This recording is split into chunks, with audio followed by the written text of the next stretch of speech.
నమస్కారం ఘంటారావానికి స్వాగతం. ముందుగా ప్రధానాంశాలు. ఉభయ సభలను ఉద్దేశించి ప్రసంగించిన గవర్నర్ విభజన ప్రజల హృదయాల్లో మచ్చగా మిగిలిందని వెల్లడి.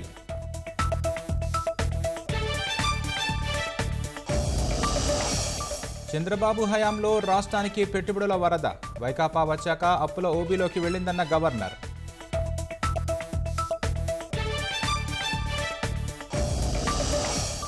ప్రారంభం నుంచే గవర్నర్ ప్రసంగానికి వైకాపా అంతరాయం, కాసేపటికే సభ నుంచి వాకౌట్.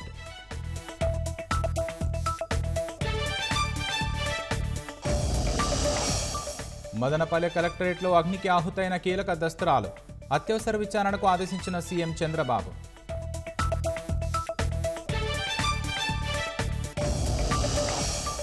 కాసేపట్లో పార్లమెంటు సమావేశాలు ప్రారంభం, ఆర్థిక సర్వేను ప్రవేశపెట్టనున్న మంత్రి నిర్మల.